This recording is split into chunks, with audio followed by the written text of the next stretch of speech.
रजा एक अनुभवी truck driver था जिसे रात के अंधेरे में अकेले सफर करना पसंद था।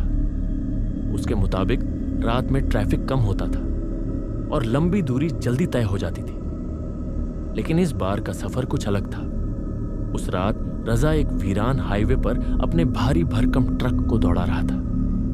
यह रास्ता घने जंगलों से होकर गुजरता था और दूर दूर तक कोई रोशनी नहीं थी। हवा में अजीब सा सन्नाटा था। घड़ी रात के 2 बजा रही थी और हल्की हल्की ठंडी हवा चल रही थी। अचानक उसके वॉकी टॉकी में एक अजीब सी सरसराहट हुई।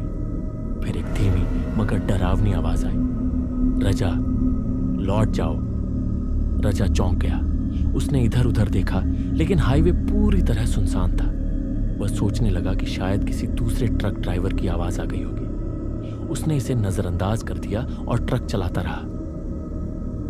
कुछ ही मिनटों बाद रजा को सड़क के किनारे एक साया दिखाई दिया। एक औरत सफेद कपड़ों में खड़ी थी। उसका चेहरा झुका हुआ था और वह हाथ हिला रही थी जैसे लिफ्ट मांग रही हो। रजा को अजीब लगा क्योंकि इस सुनसान रास्ते पर इस वक्त कोई अकेली औरत कैसे हो सकती थी। लेकिन वह एक अच्छा इंसान था। उसने ट्रक धीरे किया और शीशा नीचे कर पूछा, कहां जाना है? औरत ने धीरे धीरे सिर उठाया और जैसे ही रजा ने उसका चेहरा देखा उसके रोंगटे खड़े हो गए। उसका चेहरा सड़ा गला था। आंखों की जगह 2 गहरे काले गड्ढे थे और होंठों पर एक अजीब सी मुस्कान थी। रजा के हाथ कांप गए। उसने तुरंत ट्रक की स्पीड बढ़ा दी और वहां से भागने लगा। लेकिन जैसे ही उसने स्पीड बढ़ाई उसके ट्रक के साइड मिरर में वही औरत दिखाई दी।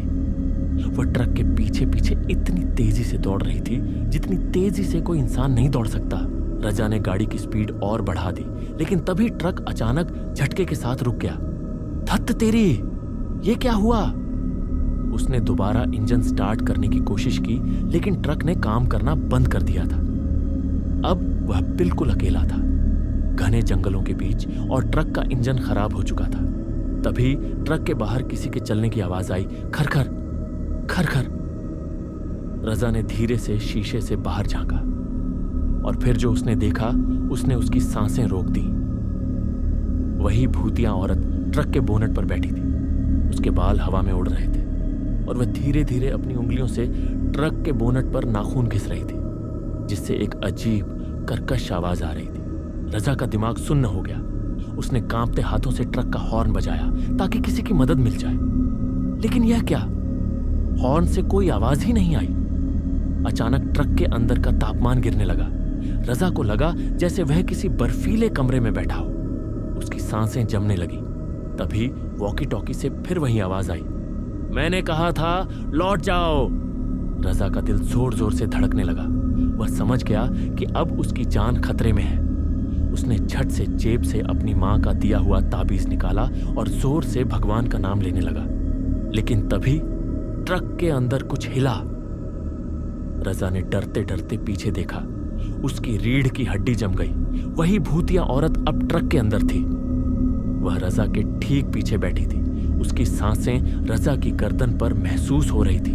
रजा ने डर के मारे अपनी आंखें बंद कर लीं और पूरी ताकत से हनुमान चालीसा पढ़ने लगा, जय हनुमान ज्ञान गुण सागर। और तभी एक जोरदार झटके के साथ ट्रक फिर से स्टार्ट हो गया। रजा ने बिना कुछ सोचे एक्सीलरेटर दबा दिया और पूरी रफ्तार से वहां से भाग निकला। वह लगातार मंत्र पढ़ता रहा और कुछ ही किलोमीटर बाद उसे दूर हाईवे पर स्ट्रीट लाइट्स दिखने लगी। जैसे ही ट्रक लाइट के दायरे में आया, ट्रक का तापमान अचानक सामान्य हो गया। ट्रक के साइड मिरर में उसने देखा वह औरत अब वहां नहीं थी। रजा ने चैन की सांस ली और जल्दी से अपने ट्रांसपोर्ट ऑफिस के मालिक को फोन मिलाया। सर, इस रास्ते पर कुछ बहुत अजीब हुआ है, मुझे वापस लौटने दीजिए। लेकिन फोन से जो आवाज आई उसने रजा की रीढ़ की हड्डी जमा दी। रजा, तुम किससे बात कर रहे हो? मैं तो 3 दिन पहले मर गया था। फोन कट गया और तभी ट्रक के पीछे से किसी के हंसने की आवाज आई।